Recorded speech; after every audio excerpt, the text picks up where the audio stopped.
He's never fought us. Not us united.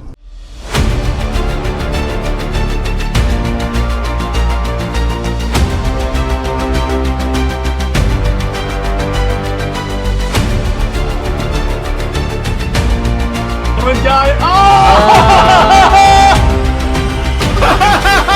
I can so see that. That's it. All right. So my origin story, and by the way, hello, I'm here with Nick. I can't make the podcast tomorrow, which is where we were going to give our origins. So I figured I'll have Nick on. Then I'll just give my origin here so we can play it for all you nice people on the Phoenix Press channel. Hello, Phoenix Press people. This is Nick from the previous night. I hope the world isn't destroyed. And hi, future Nick. I love you. You got cute hair.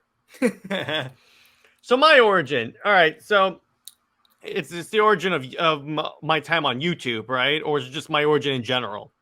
Origin of like Comics League and that kind of stuff. All right, yeah. So I've always really been a comic book, a superhero fan, like from the very beginning, from the very early ages, ever since my dad showed. In fact, actually, earliest. This is going to really date me, but what the hell? I really used to play with back in the day. If you remember these, have you ever played with Rescue Heroes? I never played with those, but I have heard of them. Yes, that was like my thing when I was very young. That and Transformers were my two like really geek things that I really just went right into. This is how you know that I'm basically older than you, where like Rescue Heroes were kind of like after my time. Oh, did I ever tell you how Lad and I met? We were at a Florida Atlantic football game. We were sitting right next to each other. He was looking at his phone. He had a Bionicle background on his phone. And I go, oh, I play with Bionicles too. Yeah, Bionicles came out like basically in my high school days. So like I was already past like, yeah, prime demo. Because you're old. So there you go. I'm old, Gandalf. But anyway, so yeah, it was really. I've always been a superhero fan. My first like real superhero movie was the Christopher Reeve Superman movie. It was just that. So I liked it. I liked it at the time. I didn't know what the hell I was watching, but it was great. And the Ang Lee Hulk movie. But the movies that I really saw and really enjoyed, I remember seeing the Nolan Batman movies in theaters. They actually scared me because I was young at the time. Taste of your own medicine, doctor. You need to lighten up. But anyway, but also a significant, like my 11th, when I was 11, for some reason that year I spent like a lot of time in the emergency room in the hospital. I don't want to necessarily get into why, but the point is that at that point, it got so bad that I almost was not here anymore. If you catch my drift. So what happened was, I remember vividly, I'm sitting there, and then right in front of me is like this DVD player that they have for all the patients, and the TV. And in the sleeve, right in front of me, was a DVD of Justice League Unlimited. It was the episode with the Amazo Android returns, and we are going to cover that on the rewatch episode. So I don't know, because that was the episode where like every Justice Leaguer showed up to fight this Amazo Android, and it was just so cool seeing all the different powers and stuff. So that's really what got me really into DC. Then the MCU happened, so I got into that. But really, I was on and off into comic books because I had just moved to Florida in 2013, and I was taking a comic book drawing class. I still can't draw, but it was just a way to get me out of the house. And that was when I started actually buying graphic novels, because again, I didn't really get into buying single issues until like this go around. But anyway, back during that, I got a couple of trades from DC. This is around the time Superman and Wonder Woman happened, because this was during the New 52 time period. I was really active in New 52 Rebirth era, and then I kind of fell off it. So for whatever reason, I think it's because I started college at that point, and I was like, I had other priorities to do. So then COVID hits, and I did not have anything to do. So I was like, okay, I'm going to start a podcast, but I didn't know what I wanted to do on the podcast whatsoever. I was like, okay, so what can I cover? I really don't know, because the only things I know really well is because I was a political science major is politics, and maybe pop culture stuff. Didn't want to do politics for obvious reasons, and especially back then. So but I still didn't really know. I thought I might want to do a Halo podcast, but I still wasn't sure. Then, oh my god, just the timelines. Yeah, then the Snyder Cut gets announced. And okay, so what happened was, I still remember this vividly. I'm going into a dentist appointment. This is before it got announced. I think it was like during the Man of Steel watch that he did before. And I come out and I'm checking my phone and I'm going through Facebook. And then all of a sudden I see that meme from Jurassic Park of Dr. Ian Malcolm going that SOB did it. So I was like, okay, what did he do? And then I see the black and white Wonder Woman poster that says Zack Snyder's Justice League, HBO Max 2021. And I was like, wait, what? And then I called Lad immediately and I was like, did you see this? And he's like, literally, we were going crazy. And it's kind of funny. Previous to this in 2019, Endgame came out and I walked out and I went, I don't know how DC is going to compete with this. And then the Snyder Cut's announced and I'm like, oh, that's why. That's how. So anyway, then Lad and I FaceTimed like a couple of days later. It took days because he was knee deep in homework and stuff and I was off for the summer. But so we FaceTimed and we talked about it. And then all of a sudden just hit me like a light bulb. That's it. Me and him going back and forth doing comic book talking discussions because I just gotten really back into it at that point. Plus, he's not as well versed into this type of stuff as I am, so I figured it'd be like a nice little dynamic there where I tell him about a bunch of stuff. So we started Under Two Capes, like I think that month or so. So Under Two Capes used to be just the audio podcast, which was just us getting together once a week, just talking about a random topic, a storyline stuff. In fact, the first 6 episodes was me doing character studies on Superman, Batman, Wonder Woman, Captain America, Iron Man, and Thor. In other words, the Trinity of Marvel, as I saw it, and the Trinity of DC. And it was just me on my floor in my game room with my DC encyclopedia, my Marvel encyclopedia, just going through it with audio. So, and by the way, interestingly enough, Nick, the first episode, I like to conclude it with talking about them and other media. And the thing I did, I had on a buddy to talk about the Batman 1989 movie because my first episode was a character design on Batman. Pat dance. Yeah. So yeah, exactly. So then I started to think, because I started watching a lot of podcasts on YouTube, and I was like, well, that's a way to add value to people, to the viewers and the listeners at the time. And by the way, the Snyder Cut podcast, the Snyder Cut episodes is when it really got traction because that got like the most views ever. Our review of it like blew up. So I was like, okay, this is something. So then I started the podcast, and it was just to give exclusive shows that weren't the audio shows. So in other words, I before there wasn't really no video component of Under Two Capes until much later. In fact, if you look at my very early Under Two Capes episodes, it's just the old logo and us talking in the background. There's no video or anything like that. Fancy. Yeah. And then we got a little bit of traction on that, which would be about 32 subscribers at that point for like a year because I wasn't doing anything. It was just us uploading content. We had some hits, like the reaction to the trailer from Masters of the Universe Revelation was the first time we got over 100 views. So we were like, ooh yeah, baby. And obviously we actually had video at the point when the Snyder Cut actually came out and we reviewed that. In fact, that's one of the first things I posted on Vero was us going, so Lad, you want to tell the people what we're watching? And then I said the Snyder Cut, and it's us going, yes. I should have have recorded our reactions to the movie and just interspersed it. But anyway, what about your Halo video? That came later. So what happened was I started doing other shows about other pop cultural things that interested me. Like I did Orbital Drop Shock, which was my Halo podcast. I did Knights of Mandalore, which is the Star Wars podcast, which I'm thinking of bringing back. And yeah, and now that I have other co-hosts.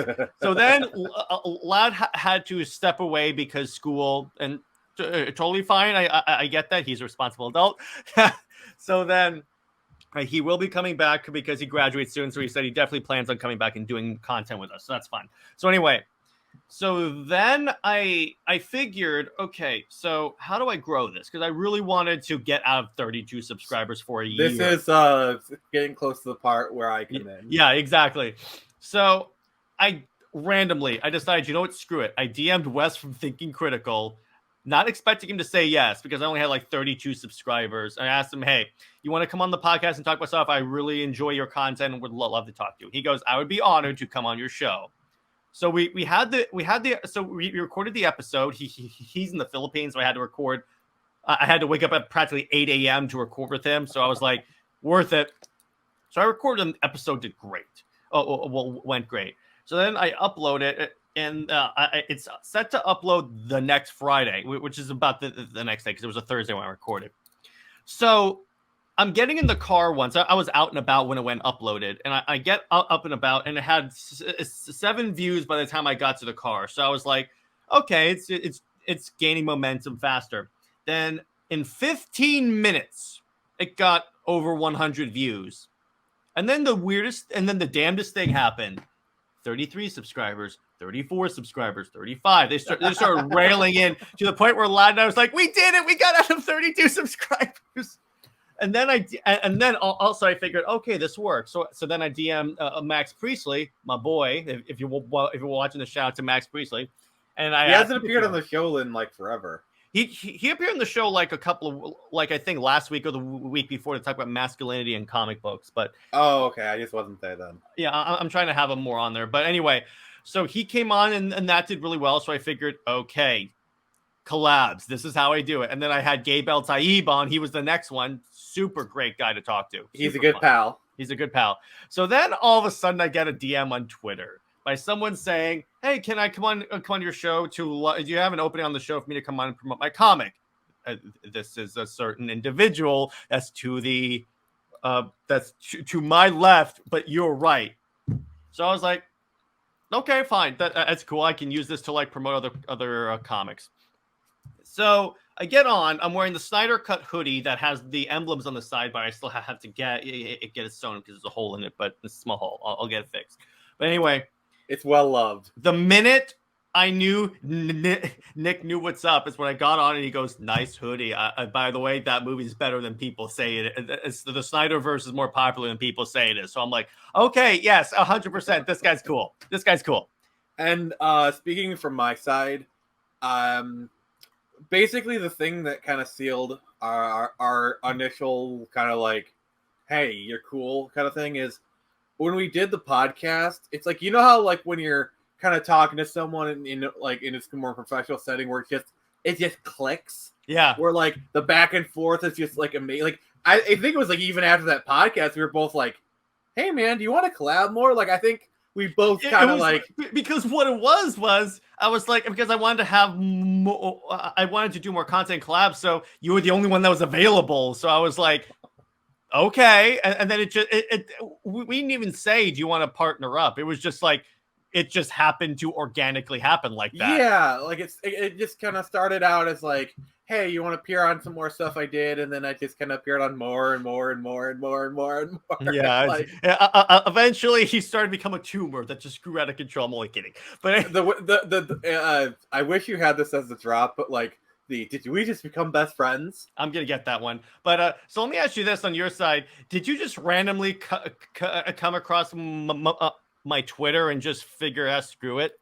I believe so, because for context, this was last year, early last year. 2100 Samurai issue 2, oddly enough, and he's going to launch issue 3 on the channel.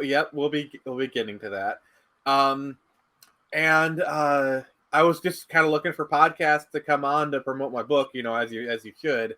And I guess I stumbled across you. I can't remember much about that portion. The part that I remember, like I do remember complimenting your excellent choice in fashion. Thank you. And I remember that first live stream, we just kind of like had that good kind of rapport, like the back and forth, and I'm like, hey, this is kind of a guy that I want to collab with more. Yeah, that first live stream was really what solidified it, because a lot and I have a good back and forth in the show too. And then when I saw that with you, I was like, Yeah, this will work. So anyway, so I started doing more regular live streams. And previously, I wasn't a live stream guy because I didn't have anyone to live stream with, and because I don't want to because there's only so much. That's why I rarely do content above like my regular Monday videos and Indie Wednesdays. That's why I don't do long form content that much by myself unless I have like a really good script, because otherwise, yeah, you're not doing talking. 3.5 hour streams. Yeah.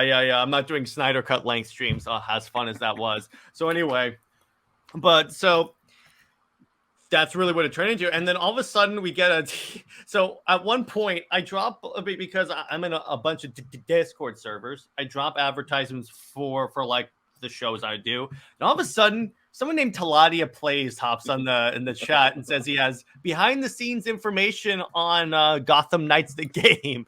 So I asked Nick, "You want to send him a chat and then he'll come in?" He was like, "Okay, cool." And by the way, Nick was on the show where I first started using drops. Just wanted to bring you that. Just wanted to tell you that. But anyway, so he came on, and it was I think really he got fun. the idea for me, I think. Yeah, exactly. It was like you, Max, because he did on his shows, and I was like, that's all I have to do. Just because remember, a lot of our early stuff was done using Zoom. I was the one who introduced you to StreamYard. And by the way, the StreamYard that's back when I had this. I didn't even have like a paid subscription. So for the first few streams, that's why it says powered by StreamYard. Yeah, and I'm still like that because I'm poor. So yeah, but anyway, and then all of a sudden it was like we had great conversation with Talati, and then I asked Nick, "Hey, you want to bring him in on the streams?" He was like, "Oh, okay, cool, yeah, that's fine." So then we started our own little little group chat, and it used to be just me, Nick and Taladia talking about stuff, and then we would do live streams and stuff. This is where we started to kind of feel some heat kind of. Yeah, so what happened is that this is where like essentially we met Tevia and stuff. And by the way, I think previous to this, back when I had 32 subscribers, is when I first collabed with Nerdette. It took us forever to like coordinate, but eventually we had this first discussion with Nerdette, and I made her laugh the first time because we were talking about like rebooting DC, and I said, well, first off, the first thing I would do if I ran DC is make it so Bendis has never touched Superman.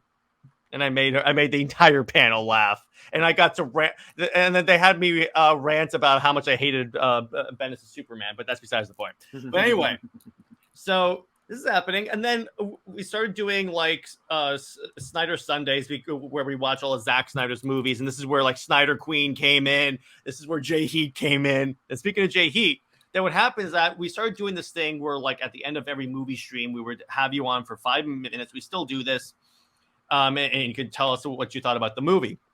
Tevia would, of course, try and reference Super Son every stream. And then Jay Heat came on, and he was like a dope dude. And the minute I knew this guy's cool is when it was the BV, at the end of the BVS stream, he said, okay, so we're doing Zack Snyder's Justice League next week. You better get that banhammer in for anyone who brings up Justice League. And I have to play the clip now because I use the evil words. Why did you say that, Dad? There you go. But anyway, You have upset courage. Yeah, and then we started having him on like more like for longer. And then I asked Nick, "Hey, this dude's awesome. You want to have him on as a co-host?" And Nick said, "I was about to ask you the same thing." It's like, well, one of those things where it was a unanimous decision. That's why I made the rule that if we add in a co-host, it has to be unanimous among the four of us. Yeah, I think that rule was kind of enacted after a failed attempt to add someone in. We're not going to name names here, but you know. No. It didn't work out. But anyway, yeah. So, and then obviously we finally recently had Snyder Queen on a panel, so that was fun. And she will. It's confirmed. Well, as things stand now, she will be on both Nick's stream next Sunday. And my stream next Friday, and more on that later. But we're gonna we're planning something pretty cool. But anyway, so then like Comics League eventually grew, and it's really weird because Lad has this little sheet that basically tracks where we were in terms of subscribers. In fact, I'm gonna pull up that little sheet real quick so you can see this, because this is what we've been going off of for a long time. And here you go. This is basically tracking. So the channel launched in October of 2020, and it was like the start date, 0 subs. And then 2022 was like February of 2024. This is the day before the first West collab went on. 32 subscribers. And then 2 months later, 100. And then 1 month later, and then less than a month later, 150. Less than a month later, a little more than a month later, 200. And then just that momentum kept rolling and rolling and rolling. We hit 400 in December 30th of 2022, which is interesting. We gained, so far, we're gaining about 100 every 2 months. So that's why we basically war gamed it. That will make monetization. But anyway, so that's basically my origin story from the start of Comics League to now. It's just been so much fun to have it grow now to the point where I can just hop on a stream with my friends practically every day and just talk about comic books. And here's the key part. People now are watching. It's different because back in the day, we didn't really have a regular audience like with Brown Destroyer, Tevia, Jay Heat, you guys. Master Sergeant, we love you, brother. But it is just so surreal now to have people showing up and waiting in the live streams for like 10 minutes before it starts. It's just so weird. And again, thank you, Nick, for coming on, because really, when you think about it, you're part of the reason why this thing grew so much, because I got to do regular live streams and stuff because I had a co-host again. So there you go. So that's where we're going to leave. So that's my origin story. Hope you guys enjoyed it. Continue watching. Welcome to Under Two Capes. I'm Jarrett. I'm here with my buddy Nick from the Phoenix Press. What's up, dude? Not much. I am blessed with gorgeous rat, so it's awesome. And by the way, I just want to start off the stream saying, if you guys haven't watched Nick's Once and Always Power Rangers stream, you need to. Something crazy happens in the stream. I mean, it already happened, so we can just say it. Ron Wasserman appears. Yeah, you need to watch that. It's a kick-ass interview. Well done, sir. So for those who don't know, Ron Wasserman was the composer of Mighty Morphin Power Rangers, as well as Once and Always. Like the iconic, Go-Go Power Rangers. He made that. Yeah.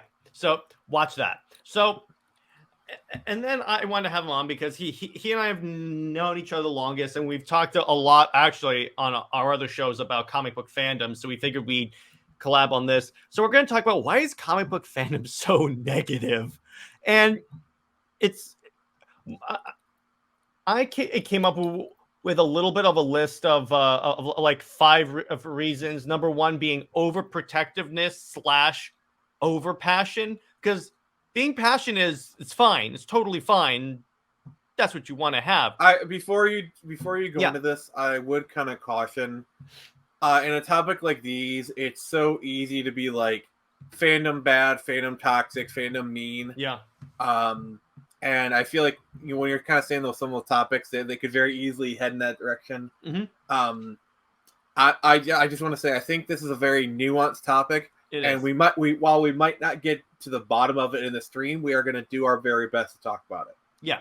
And by the way, at no point are we saying all of fandom is bad. I just want to bring that in there. We're just talking about the negative portion of fandoms. And if it seems like I'm being clammy, it's because I realize this topic can get a little contentious, so I'm doing my best to rein myself in. Yeah. So anyway, so going back, a little overprotectiveness. What I mean by that is and really it's just because I'm trying to think about how to properly phrase this. And you saw this a lot with like the comic book fan reaction to the Snyderverse, because it's essentially like, they would say, okay, the character would never act like this. And I'm like, okay, what version? There have been many different versions of these characters. And ultimately, what I got down to it is that here's the thing. And fans, rightly so, are going to prefer the version that got them into this fandom more, right? And yeah, Nick, go ahead. So, like, to kind of go off of what you just said, there's kind of a joke in the Zelda community. Your favorite Zelda game is the one you played when you were 12 years old. Yeah. It's like with me. Sorry about that. My favorite era of Superman is the new 52 Superman, because that was the Superman that got me into comics, him and Wonder Woman. So it was like, of course, I'm gonna have a more of a loyalty than that. But anyway, but and Jay Heat, that's for you. But I saw how you ended that Power Ranger stream. But anyway, well, the thing is, he was in a Wonder Bat friendly kingdom, so he was more than welcome to do so. I know, but my point is that yeah, that's totally fine. But you have to. But when you're being a thing, you have to acknowledge that. Guess what? Your version is not the only version of the character that has ever existed. Like Christopher Reeves is not the only version of Superman that's ever existed, and he himself did not want to be the only version of Superman. Like yeah, there's some versions where Wonder Woman is dating Batman, and there's some versions where she's dating Superman. We all have our preferences. And the versions where she's dating Batman, coincidentally, are the worst versions, but that's just oh, Civil War, brother. You just started a Civil War. Yeah, but anyway, my point is like, here's the problem. A lot of people the vocal minority didn't like Man of Steel because they said it wasn't Christopher Reeve's Superman. I've seen this. And I've said this multiple times on your streams. They gave you Christopher Reeve's Superman, and you didn't like it, aka Superman Returns. And then they'll say, well, that wasn't really Christopher Reeve's Superman, but story-wise it was. But that's besides the point. Literally, it was the only thing that can make it any more Christopher Reeve Superman is if Christopher Reeve was in the role. He was literally, Brandon Routh was literally playing the same exact character that Christopher Reeve was. It is in the continuity of Superman. I mean, they just kind of went off of 1 and 2, and then 3 and 4 doesn't exist, But right, still, so yeah. But yeah. But at best, it's an alternate timeline. Yeah, but that's my point. Is that essentially? Here's the thing. And this is why another reason why I kind of avoid arguing with like the diehard Superman fans, because again, they're more of a fan of they think Superman has always been the Silver Age Christopher Reeve Superman, and he just hasn't. I'm like, if you read, and then they'll say I like Post Crisis. If you read Post Crisis Henry Cavill Superman, but anyway, that's not what I'm saying. Well, what I'm trying to say is that Henry Cavill is the new 52 Superman. 52 was a splattering of post-crisis Superman, but fair enough, because Man of Steel came out just as the new 52 was popping off. 2013, yeah. So it was there for like at least a year at that point. I'm surprised that they didn't make Zack Snyder put Superman with Wonder Woman at that point, because for synergy reasons he was, but that's besides the point. But my point is, why am I talking about this? I'm talking about this because it's an inability that they seem to have an inability to process that these characters grow and evolve. The Superman that we have now in the comics that everyone supposedly likes is very different than the Silver Age Superman or the Golden Age Superman. These characters grow, and you have to allow them to grow with the times. Now, that doesn't mean having modern writers misinterpret the content. And that's where I'm going to jump in. And I feel like a lot of the negativity and the whatnot comes from overcorrection, over modernization. It's like having a character evolve is one thing, but literally changing it to the point where it's unrecognizable, that is kind of an affront to a lot of these people. And it's happened over and over and over again. Like every character and love has to be updated for modern audiences. Yeah, as soon as I see the for modern audience tags, I'm like, oh no. Yeah, I even got it into a big row with like another indie creator where he was like, oh, why are these people being so up in arms about this? It's just words, and I got into a big row with them, and then that was all fun and games. Not really. But you see, the whole thing is that going back to Superman, here's the thing. Because for the longest time, I'm sorry, Superman was a joke. I'm sorry, I've said that on other streams and actually had people come after me on the streams for that, but it's the truth. Because when you look at it, what, you don't want him bench pressing Saturn before pulling a solar system on a chain or having wall rebuilding vision. But anyway, you don't want him to have a daughter who is named Supermaid and she literally marries Jimmy Olsen, who last month had turned into a werewolf.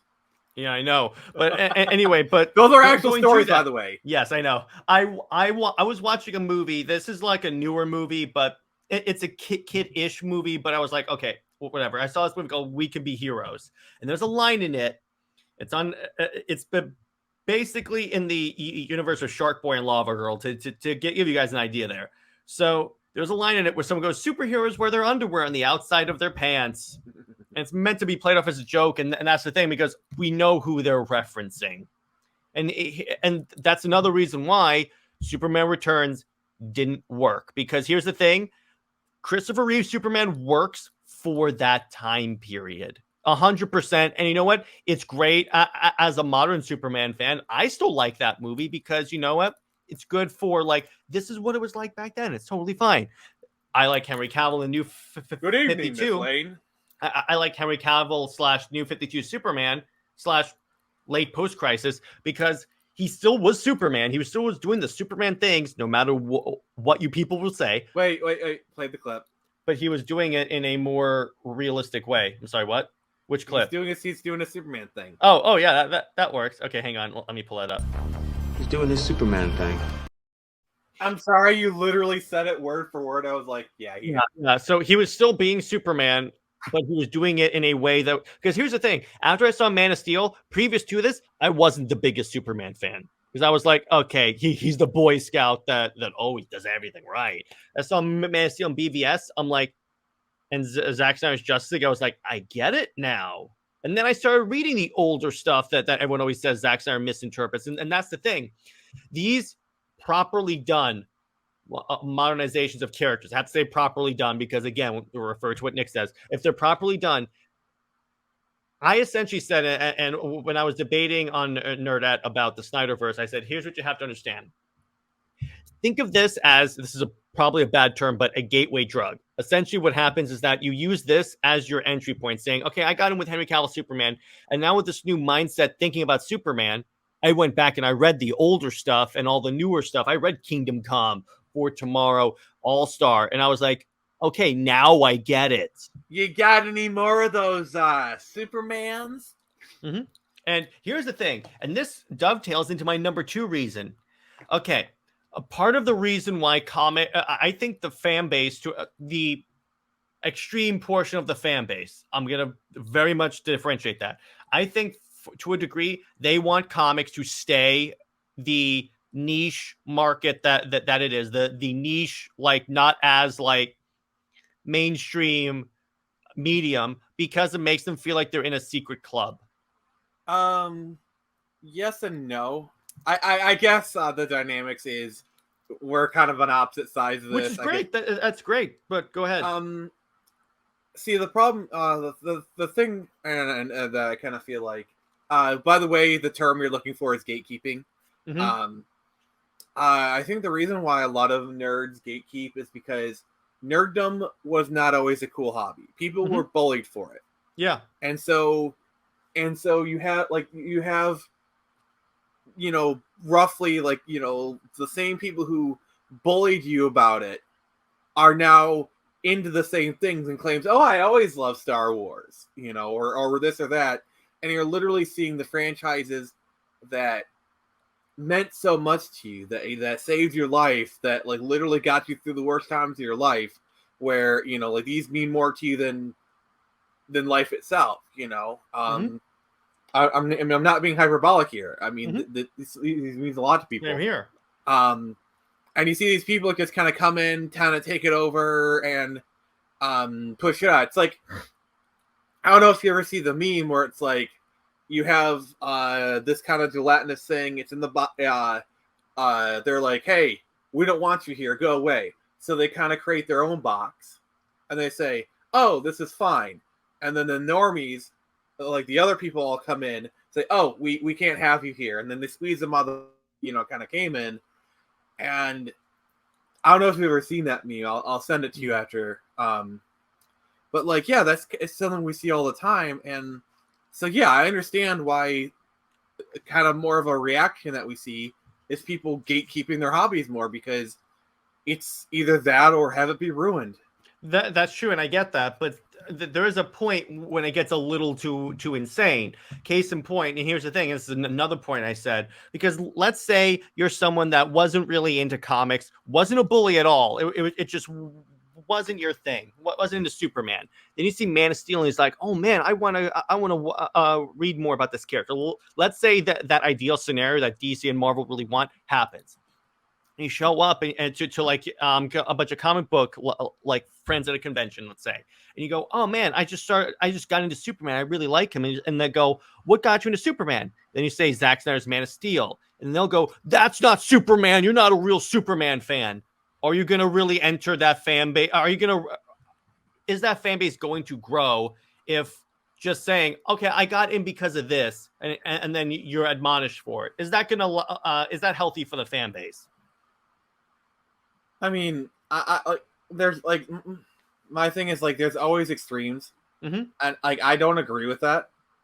It's just there's kind of these extremes, and yes, there has been stuff that does not grow. Like, yes, nerddom has kind of had a bit of a sexism problem. Let's just kind of 100%. But who was running it for a significant? But on that same token, for every girl who says, "Oh, I don't want to go into a D&D store and ask about playing Magic or D&D," they'll laugh at me. No. Nowadays they won't. Well, actually, I'd say this has probably been the case for at least the past 10 years. Like, I'd say there's kind of like this magical period between like 2007 and 2012 where it's called the MCU. All of a sudden, geek stuff was cool. I mean, not just that, but like there was all this geek stuff, all this geek media, like geekdom was mainstream. All of a sudden, you could be a hot girl and like be like, say you're into Star Wars, and people take you at your word. You know what I'm saying? Like, I think it was also because you had a bunch of like successful celebrities like Joe Manganiello being very open about the fact that he plays D&D. So everyone's like, okay. Did you ever? You remember that one Twitter exchange where like this like workout bro was like, "Oh, any guy who plays D&D is like a worthless loser." And then Joe Manganiello, he tweeted a picture of himself on the cover of Men's Health magazine, looking better than that guy will ever look in his entire life, and says, "I play D&D." You didn't think this through, dude. In fact, I played a few of those characters. I played geek characters. So there you go. I was Flash Thompson. I almost became Agent Venom. That would have been cool. Joe Manganiello's Agent Venom. I could see that. It's just so weird, like watching Spider-Man saying like, "Let's go Manganiello." Yeah, exactly. It is weird, particularly after the Snyderverse, because I'm like, it's Deathstroke. But anyway, yeah, and to be clear, I'm totally fine with being protective of your franchises to the point where you don't want it to be ruined and diluted by, let's be honest, updating for modern audiences. But the part where I draw the line is when you attack people who say, I got in and I appreciate it more now because I saw like this more modern take on the character, like Man of Steel. Yeah, my thing is like, well, I don't doubt that happens, and I don't doubt it still happens. I don't think it happens as much anymore as some people are claiming, including you. It happens on Twitter all the time. Twitter is not real life. But yeah, Twitter. Yeah, exactly. There's this narrative that like, if you're not a white nerd male, if you go into a comic book shop and you start talking, like they'll start badgering you, like, "What's this? What's this? What's this?" Like, no. Like, if you go in, like, okay, a girl might have some problem in the comic shop, but like, it's more just over attention. Like, but that's an entirely separate issue. But like any person, you could be a gay Latino and you go start talking about Batman, they'll talk about Batman with you. Or like you go sit down to play Magic, like, "Oh, you're my Magic player? Okay, let's play." Like I hate to say this is gonna be cringy, but like, I've lived in the real world enough. I've been to these real world spaces enough that a lot of the crap that people talk about online just does not happen. I'm sorry. Oh yeah, I'm 100% with you on that. I've had ever since I got really into like geek culture again in the past 2 years. I've had nothing but good like in person like stuff. The only thing the only reason why I'm reacting to this and like on YouTube could be because like what I see on the internet, what I see on YouTube and stuff. Plus, there are people. The part where I think gets a little extreme is when friends are break up their friendship just because they have different opinions on a comic book character or comic book movie. I mean, that's kind of a entirely separate thing because you have people do that like over politics, like, oh, you like this pro whatever meme, so we're not friends anymore, you bigot. Yeah, well, and then at what point I actually had an exchange with one of these people on Twitter, and I dropped this in the chat. You ready? Okay, they're talking about fictional characters. Fictional characters. Which I get it, and to be clear, I was talking about in the beginning. Yeah, people get a little too obsessive about ultimately. Well, let me this way: it's different per se than about like the politics thing, because at least the politics thing ultimately affects the world around you. If you're arguing about who's the best Batman, is that really going to have an effect on the general world?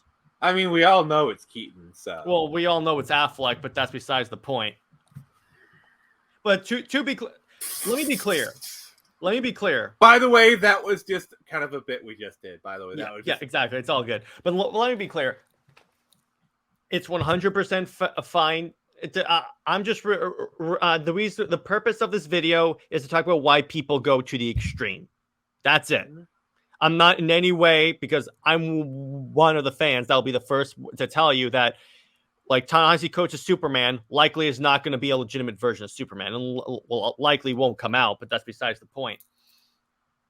But beyond that point, and there's also, speaking of false narratives, Nick, remember when there was that false narrative that up until like 2016, every mainstream comic book character was a straight white male? Obviously, they've never read any. Obviously, you've never read a comic book, right? Because you have I was just gonna say you've never read 80s X-Men. Yeah, so you've never read 80s X-Men. You've never read The Authority. Well, speaking of X-Men, that's even a mainstream book, dude. Well, it's beyond that. Remember, in the 60s, or in like the 80s when Claremont's run began, guess what? He had a Soviet on the X-Men being a good guy. Back then, that was quite a thing. Yeah. So, but to the point is that the same people that have these narratives obviously are just now getting into it, or are trying to avoid like responsibility for their project failing, like when Elizabeth Banks in her Charlie's Angels remake said, I guess that that men just don't want to see female action heroes. And everyone here that's seen Alien or like Terminator to name two are like, excuse me? Yeah, though to be fair, you see that on both sides of the equation. If I have to see another creator say, "Oh, I was shadow banned. That's why my Indiegogo didn't get any people supporting it." I'm sorry. Your book wasn't shadow banned. It just I was gonna go pretty hard with that, but like it just didn't connect with people. Or maybe you didn't do enough work to promote the book and go on shows and stuff. Yeah, because you can't expect it automatic unless you're like EVS, who has like a massive built-in fan base who will follow you wherever you go. Like in other and words, I'm sure it happens to some of these smaller people, but like for it to be like as en masse, like I'm sorry, no, your book wasn't shadow banned. It just sucked. Because here's the thing: people expect when they go into indie books that they'll be as successful as EVS straight out the gate. Oh, those people never last long. So. No, you cannot expect. You 100%. I expect it's going to take me volumes until I can get to that level. A little pro tip as a person who has ran, 3 successful campaigns at this point. Don't measure yourself by the yardstick of other people. Okay. Yeah. For me, success is getting $1,000, $1,300. For some people, failure is only getting $2,000. Mm-hmm. So just kind of keep that into perspective. Well, success is relative. Okay. So just because there's another creator that's running, I'm sorry, I'm kind of hijacking your stream right now. But it's like, even with me, speaking of success being relative, look at my YouTube channel. Yeah, I have like now like 522 subs, and you see, I measure success based upon if I go into the YouTube like studio app, and it tells me my content is like growing more. In other words, if I'm like, you're getting more views than regular, people are watching more of your content. I still want my stuff to explode and me to be able to do this full time. That's 100% there. But the thing is that what you have to understand is that you have to be patient in order to get to this point. Because let me put it this way: EVS did not start off as like up there as he was. He still had to grow, and it took patience to get to this point. All these creators did. They didn't start off automatically at Marvel and DC either. To be fair, in regards to like his performance with like CG and whatnot, the reason why he had a lot of success out the gate is because he had his success over DC first. Like, you might want to call that an unfair advantage, and maybe sure, but like, yeah, everything's, to quote Green Lantern, it's all relative. Well, let me put it this way: there are plenty of people that come from DC and Marvel and do like indie work and don't succeed. So that's really what I'm going for. It's like you have to be talented first off, which I don't think anyone can even EVS deniers. Haters can't deny the dude's talented at drawing stuff. Okay, we're just gonna say that right there. Even Nerdette, who's not the biggest EVS fan, I said you gotta admit he draws stuff right. She's like, yeah, his stuff is gorgeous. Yeah, but my point is, don't expect success right out of the way. But anyway, back to this. And now, Nick, let's talk about the not wanting your characters to grow, because that is legit a real concern, 100%, particularly in the past few years. In Spider-Man's case, not growing enough. Yeah, because actually, let's take Spider-Man for example. It's because that's the case of the fans want him to grow, but the company does not want him to grow. Isn't that interesting? Which I think in the fans' case, I think they're right. Yeah, they are right, because let me put it this way. Particularly when you have Miles, and let's be honest, Miles is going through an identity crisis, even though he has these movies, because he's Spider-Man, but they haven't done anything to differentiate him from Peter. If they have Peter being the older, like maybe mentor Spider-Man with Mary Jane and everything, and then have Peter be the younger, have Miles be the younger Spider-Man for people, guess what? You could have, you have created a situation where you can have your cake. I've been saying that on your stream for a while now. No, I know, but I've been saying it for longer, dude. I mean, you literally have the situation where literally everyone can be happy. It's a win-win scenario. Yeah. Do all the high school, early college hijinks you want with Miles. I mean, sure, it's going to be a little bit different because he's got the exaggerated swagger of a black teen. It's a meme reference. Or hang on, you could have Peter be the Avengers Spider-Man, the one who handles like all the big stuff, and Miles does the regular like day-to-day stuff. Oh, I mean, Peter to me is like, he's the older Spider-Man. He's like the late 30s, early 40s Spider-Man. He's married to Mary Jane. Like, he's got a kid. Honestly, the age that I would put Mayday in would be probably either between 7 and 12, to the point where like even Miles can kind of mentor Mayday a little bit. And you mentioned Mayday, so that means Tevye is going to leave a comment on this video. but yeah, 100%. You have a situation now. Here's the thing, and that's a situation where we're like having the character grow with the modern audience actually worked out really well. And actually, no, wait. And they did it for like 30 years. Marvel and DC themselves did updated for the modern audience, because remember, in the golden age, a lot of the origins and superheroes got their powers from magic, i.e. Jay Garrick getting his powers from inhaling the fumes of hard water. To be fair, okay. So the Silver Age was actually dominated by science, but DC was actually the one that really started that trend. No, I know. I'm getting to that point. Can I do this, please? Yeah, go ahead.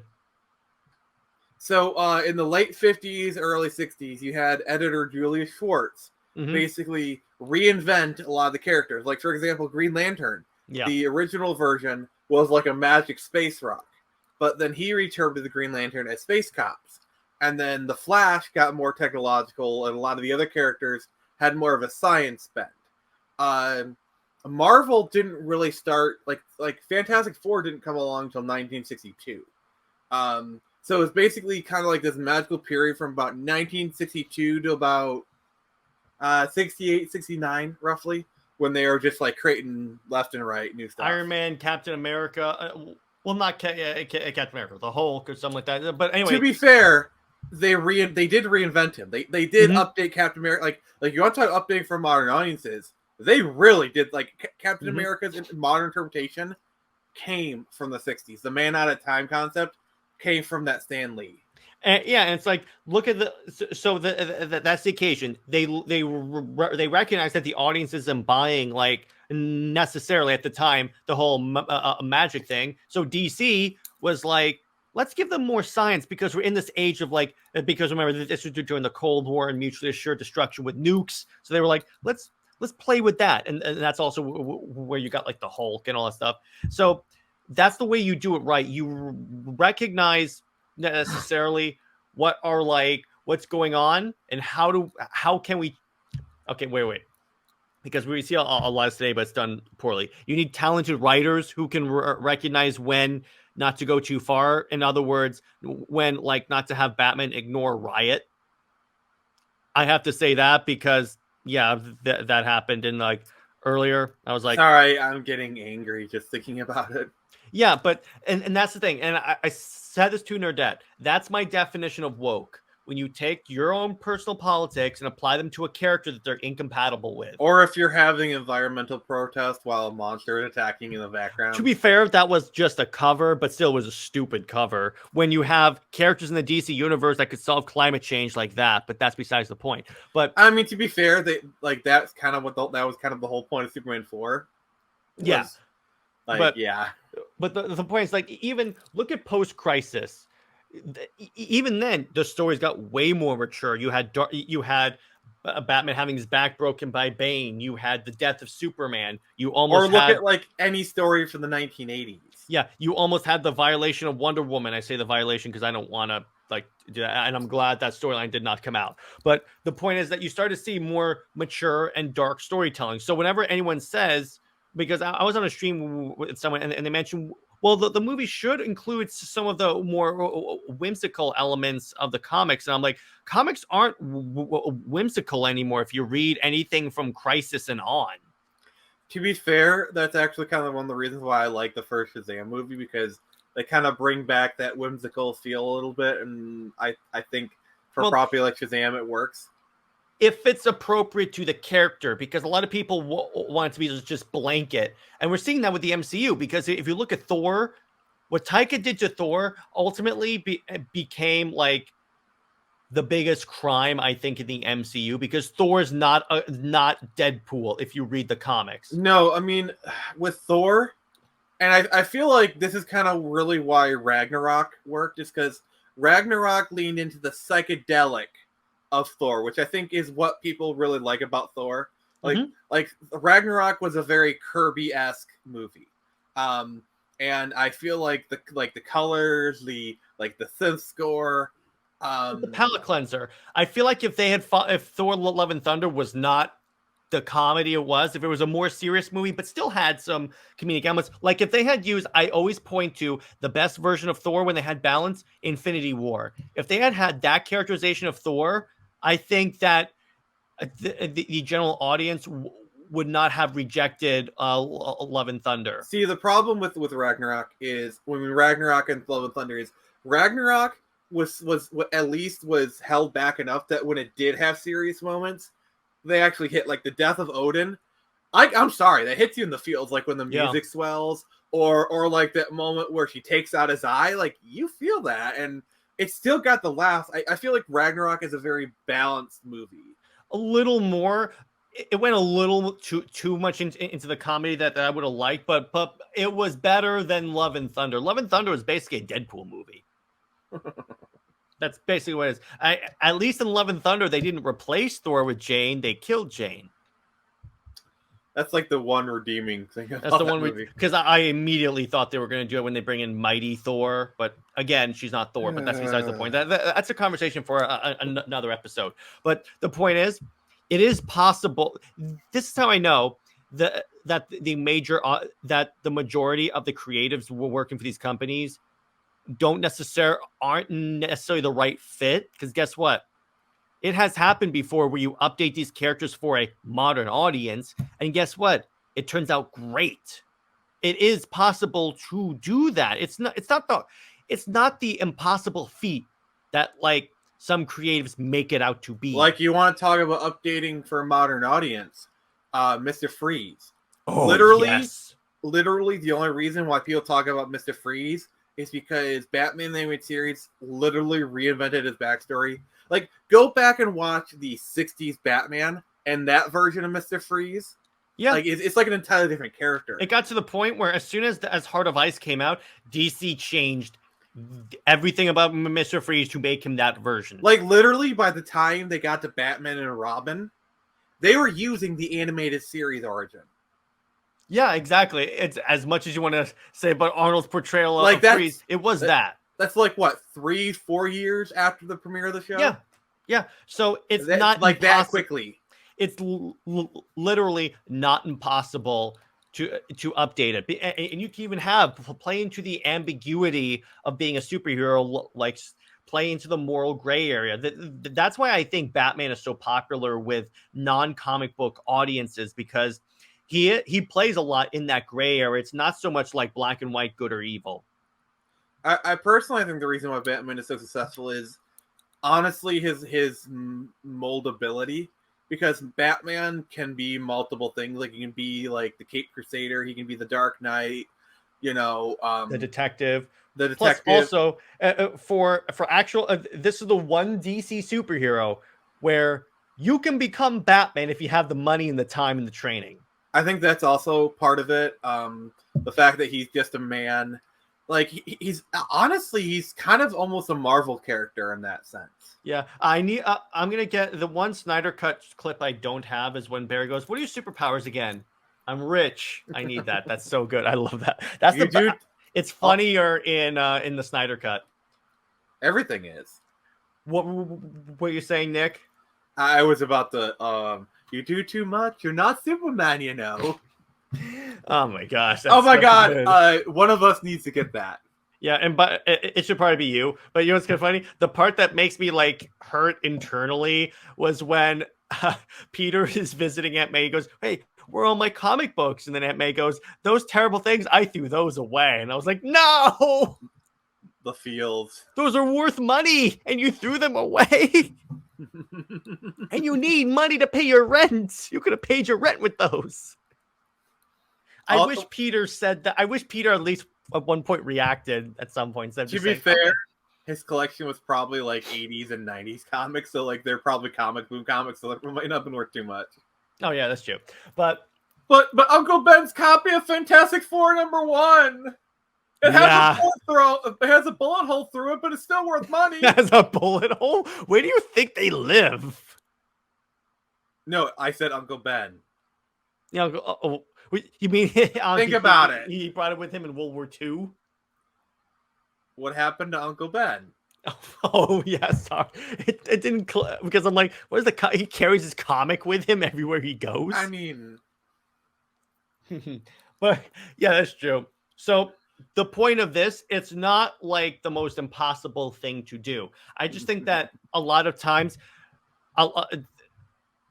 I just think that I'm trying to figure out how to properly say this because I don't want to cast a blanket argument. I just want to say some people have to chill out to a certain degree. And let me put it this way: if we had more like talented creatives in there, everyone play the clip. I don't have it. I sent it to you. I must have not added. All right, everybody. Chill. It's like, here's the thing. I sent it to you. It's like when you look at creatives like Zack Snyder and Christopher Nolan, they took characters and modernized them for the modern audience, but did it in a good way, in a way that resonated with people. Like Christopher Nolan's Batman is seen as the Batman for even comic book fans. There are some comic book fans that say, no, Christian Bale and the Dark Knight trilogy is my Batman.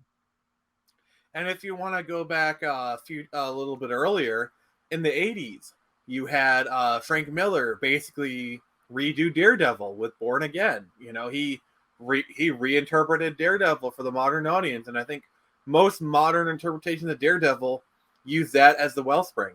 Let's not forget, speaking of Frank Miller, he updated Batman for the modern audience, because previous to that, it was the jokey, like, well, let's take a tour in the Batcave. No. Okay, go ahead. It first started in the 70s under Denny O'Neil and Neil Adams. Mm-hmm. Like, I feel like people don't really give Denny O'Neil and Neil Adams the respect they deserve in the modern times. Like, they were really the ones who kind of put into motion, because basically what you had was, after the Batman TV series did its run, there was kind of a reaction to that. And so what they did is they sent Dick Grayson off to college, and basically Batman was allowed to go solo again. And so in the 70s, Neil Adams and Denny O'Neil basically reinterpreted Batman. I mean, don't get me wrong. It was Frank 1970 Miller to 1973. Yeah, that was a really important run. Mm-hmm. Frank Miller was basically just building upon the foundation that they had laid out. I think the reason why he gets a lot of the credit for modernizing Batman is because that was the first like Batman book to get like mainstream. Like there was an article in the Rolling Stones about it. I do feel like there is some recency bias with that one, because, you know, Frank Miller's still alive, and a lot of the people who talk about the stuff were, you know, kind of alive during the 80s and whatnot, versus like 70 to 73. You know, most of the people involved are either dying or will probably die soon. I'm sorry if I'm callous, but you know. And by the way, I want to bring up a point that I want to bring up. If you like the more classic takes on these characters, if you like the more Silver Agey, jokey versions, nothing to be ashamed of. There's nothing wrong with that. Like what you like, as I always say. I'm just reacting to the purpose of this video is just to talk about the negative reaction whenever you bring up, oh, I like this version. Well, that's not the real version of the character. Yeah, I certainly agree with you 100%. Though I do feel like, and one about to say is probably like a topic for another Under 2 Capes episode, is when is it okay to gatekeep? Because sometimes these reinterpretations go too far. You know what? That's next week's Under 2 Capes. Thank you. You helped me plan that out. There you go. It's perfect bookend series, you know? Yeah. It's like, but here's the thing. I always say this, like what you like, 100%. It's just, don't tell me that your version is the only legitimate version. In fact, so it's okay to like Wonder Bat? Yes, even though I personally hate it. But I did a video a little while back saying there is no definitive version of these characters. It's just whichever version you like the best. Anyone that tells you that is incorrect. Because guess what? There have been so many. These characters have existed. Superman has existed for like 85 years now. There has been many different versions. To me, New 52 is the definitive version. Jared, yeah. We are going to live to see Superman's 100th birthday. Wow. That 1938. It's literally 15 years. 15 years from now, Superman will be 100 years old. Wow. Like, that's not that far from now.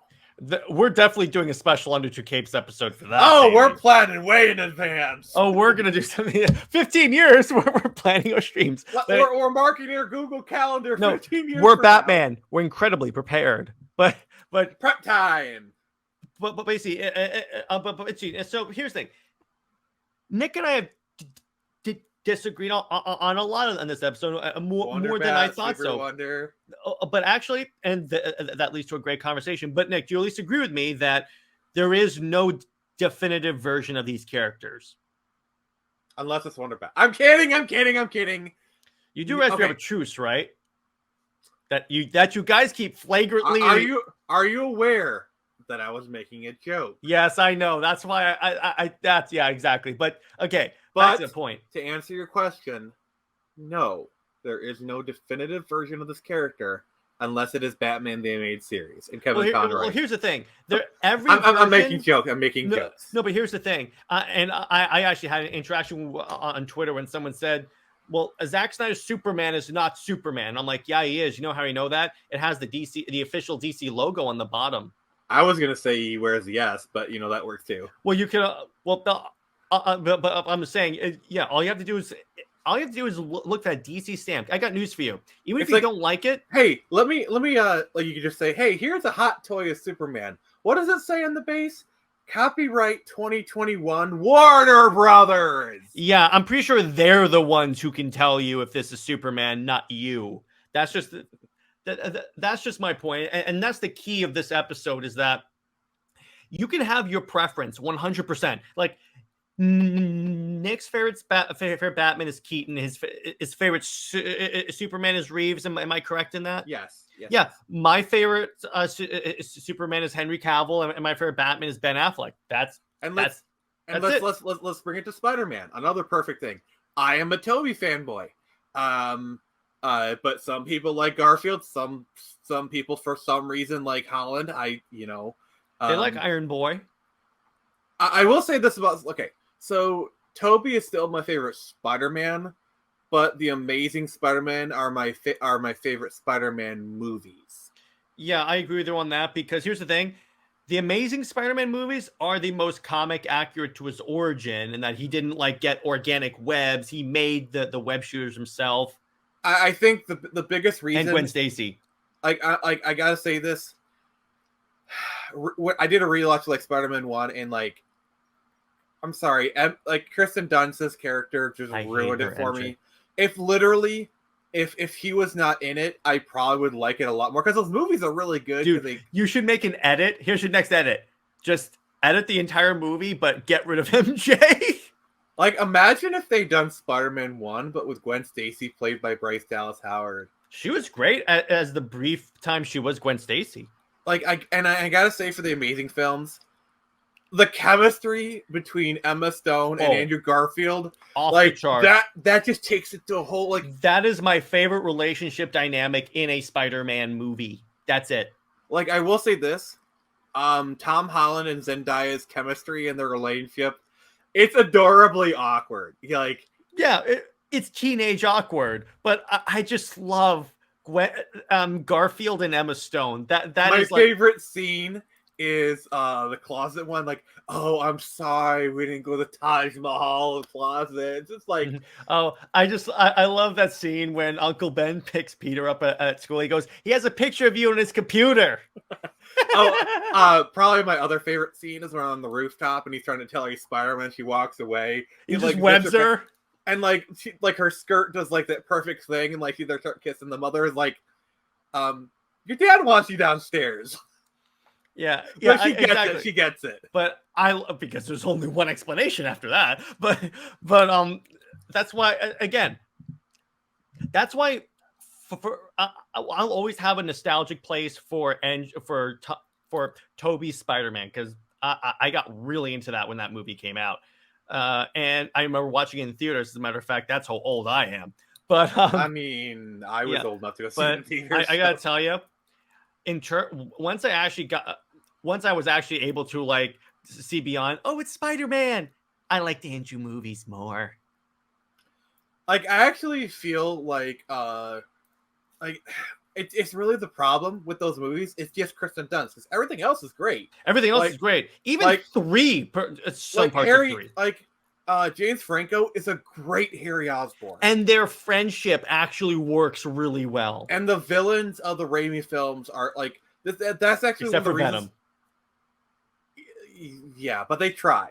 That's why I actually really have a soft spot for Vulture because they played him like a Raimi villain. I liked how his motivations were completely understandable. He was just a scrapper person. He didn't want to kill Peter. He just wanted to get him out of the way. I actually really like yes, obviously I realize that Vulture's played by Batman and whatnot, but reportedly he even said on the set, "I'm Batman." It's true. Also, I don't know if you noticed, but there is a Batman reference where when the He Vulture flies up in his wings, and it's like as a bat, kind of. No. What it is when he first picks up Peter, Peter says, "Let him go," and he does. You see a shot of Peter looking up at the Vulture, and you can actually see the Vulture silhouetted against the moon, Batman style. Yeah, exactly. But also, I'm sorry, Flash, you just aren't fast enough. Like, I can't believe they did that. Yeah, I know. But to that point, and look, sorry, there are people that for some reason like Justice League the best, and I'm like, more power to you. I may heavily disagree with you on that one. That's very subjective, but more power. It just comes into personal preference. Respect my personal preference. I'll respect your personal preference. That's totally fine. That's how Nick and I can have these disagreements. As long as you respect my personal preference for ships, I'll respect your insanely flawed ship. Likewise. I had to. That to be clear, we're not like that crazy for either ship. It's just that we do this because it's a funny bit on the show. The only ship that I'm actually passionate for is Nightfire. And the only ship that I'm really passionate for is Nightwing and Batgirl. You shut your whore mouth. I need to get more clips of Nightwing. Okay, no. In all seriousness, do you have a ship that you actually are Superman and Wonder Woman, but I'm saying I'm not... see, here's the thing. I play off the whole Wonder Bat thing just as a joke. It's like, I really don't care. I mean, obviously, I don't like it, but I'm not like... I'm not going to throw a TV. Yeah, and just being serious for a moment. As far as my opinions about Wonder Bat, like, yeah, it's cool. Like, I'm not like, if I'm gonna be too, like, if to be great to, and what I'm about to say, Jared, you're gonna clip this, and you're gonna throw this at me at any time. So this may be a short, depending on what it is. What is it? Super Wonder makes more sense than Wonder Bat.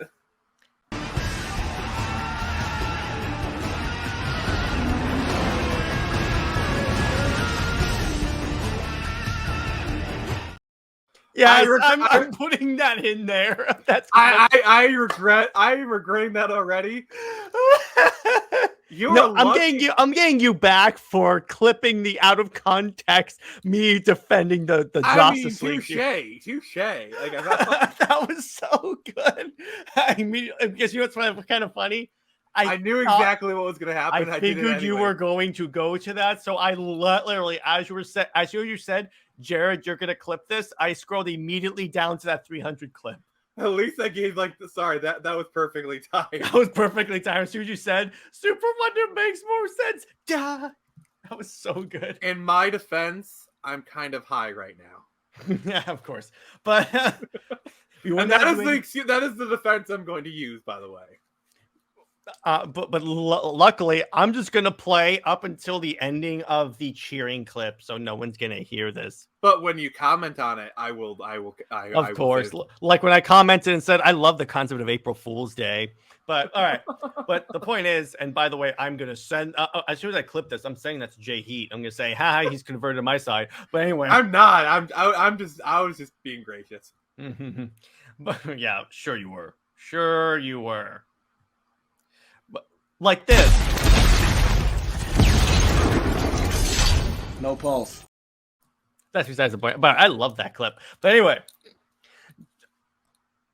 I think it's a good place to wrap it up. And ultimately, just like what you like and respect people if they disagree with you.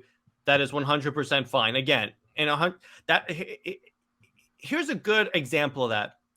My friendship with Nerdat. Because, she hates Snyder. Well, she dislikes Snyder's movies. And we can still... we still have great conversations about stuff because she recognizes that, first off, these are fictional characters. And ultimately, it doesn't pay to be so, obsessed with the stuff. And then... It's not easy being cheesy. And then ultimately, it's like, that shouldn't affect a friendship. It's just a matter of if you're mature enough to say, okay, Nick... likes a different Batman than I do. Granted, it's my second favorite Batman, so that's a little bit easier of a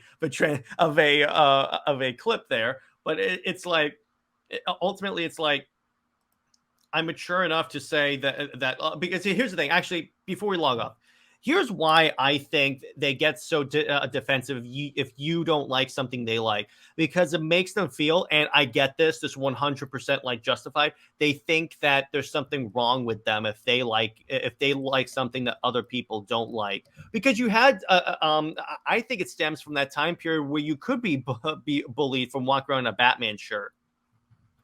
Yeah. But that's ultimately why I always say just like what you like. It's totally fine. Totally.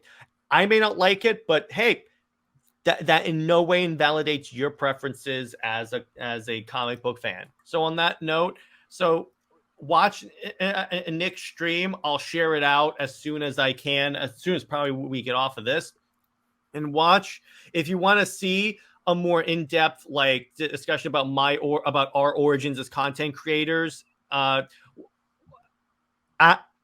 At the time that this is going out on Saturday, it will already have happened. But go watch Nick's Friday Night Frenzy stream. I'll share them both out so you'll be able to find them. But besides that, and by the way, be on the lookout May 5th when a certain content creator comes on here to launch a certain comic project that actually is pretty badass. Nick, do you want to tell us about it?